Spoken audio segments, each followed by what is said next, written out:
Hello, this is Liz again. Just thought I'd drop by and drop a few tips on you. This is just basically some printer and scanner tips.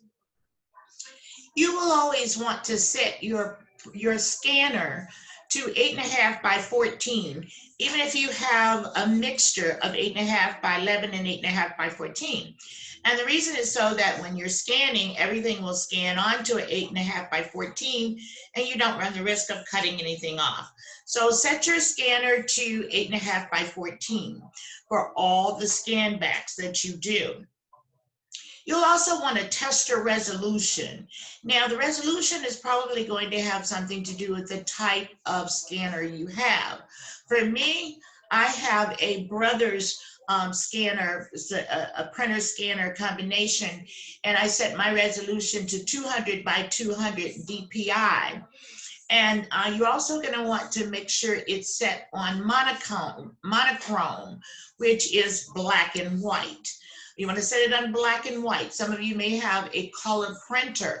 You definitely do not want to scan your documents over in color.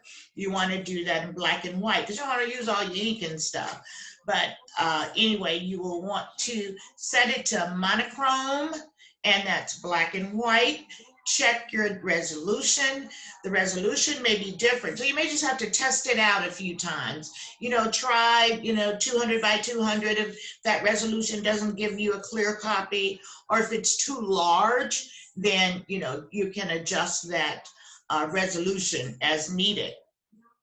And then also, let's see, periodically clean your printer, the inside of your printer and your scanners.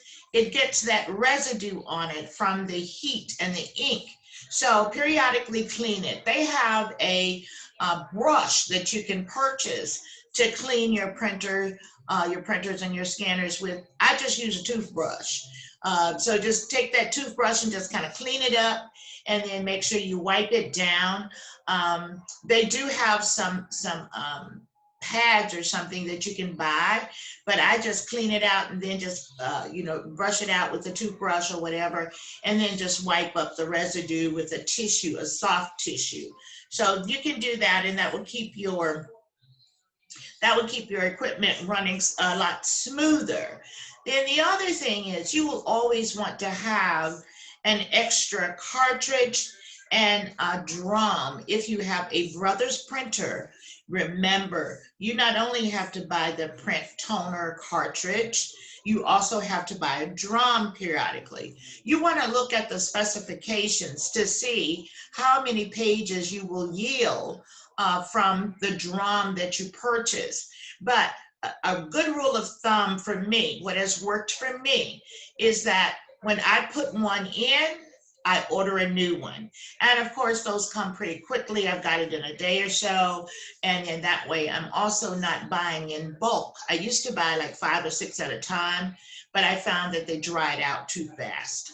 So just make sure that you always have an extra drum, an extra print cartridge, so you don't run out of ink or whatever in the middle of a job when you're pressed for time and trying to get to that closing.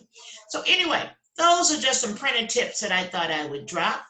And I hope y'all have a great day. Thank you so much. I'll see you soon. This is Liz Head.